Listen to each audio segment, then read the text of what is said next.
আসসালামু আলাইকুম। এসএসসি 2025 সালে পরীক্ষার্থীরা ইতিমধ্যে কিন্তু অনেক শিক্ষার্থী তাদের রেজাল্টটা হাতে পেয়ে গেছে। এখনও তোমরা যারা রেজাল্টটা দেখতে পাচ্ছিস না, তোমরা কিন্তু অনেকেই দেখো এভাবে ওয়েবসাইটে যে এডুকেশন বোর্ড রেজাল্টের ওয়েবসাইট আছে, তোমরা কিন্তু এখানে যাইতেছো, দেখাইতেছে মানে হচ্ছে সার্ভারটা কিন্তু ডাউন রয়েছে।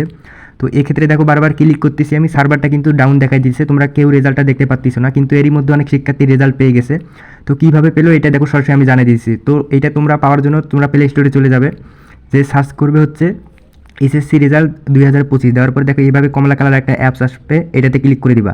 দেওয়ার পরে দেখো তোমরা রেজাল্ট দেখুন এখানে ক্লিক করবা। তোমরা রেজাল্ট দেখুন অপশনে ক্লিক করার পরে দেখো এখানে সার্ভার আছে, সার্ভারে যদি ক্লিক করো, দেখো এখানে সার্ভারে আমি ক্লিক করলাম, দেখো সার্ভারে ক্লিক করলাম, দেখো সার্ভার 1 আর সার্ভার 2 আছে। দেখো সার্ভার 1-এ আমি ক্লিক করছি, দেখো ডাউন রয়েছে। দেখো সার্ভার 2-তে যখন ক্লিক করলাম, দেখো সার্ভারটা কিন্তু এখন ওপেন রয়েছে। তো এই সার্ভার 2 নাম্বারে তোমরা রেজাল্টটা এখনই চেক করতে পারবে।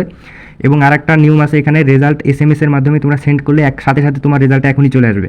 তো এখানে এসএমএসের মাধ্যমে শুধু দেখো এসএমএসে ক্লিক করবা তোমরা, করার পরে শুধু তোমাদের এখানে বোর্ডটা বসাই দিবা, আর হচ্ছে পাশের সালটা দিয়ে শুধু রোল নাম্বারটা দিয়ে এখানে এসএমএস সেন্ড করবা।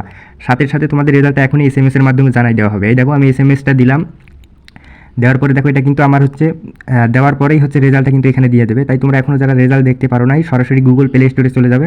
যাওয়ার পরে এসএসসি রেজাল্ট 2025 লিখে সার্চ দেওয়ার পরে যে কমলা কালার একটা অ্যাপস আসবে, ওইটাতে তোমরা ইনস্টল করে এখানে হচ্ছে 2টা সিস্টেমের মাধ্যমে এখনই তোমার রেজাল্টটা চেক করতে পারবে। একটা সার্ভার 2 এর মাধ্যমে চেক করতে পারতিছো এবং হচ্ছে এসএমএস এর মাধ্যমে চেক করতে পারতিছো।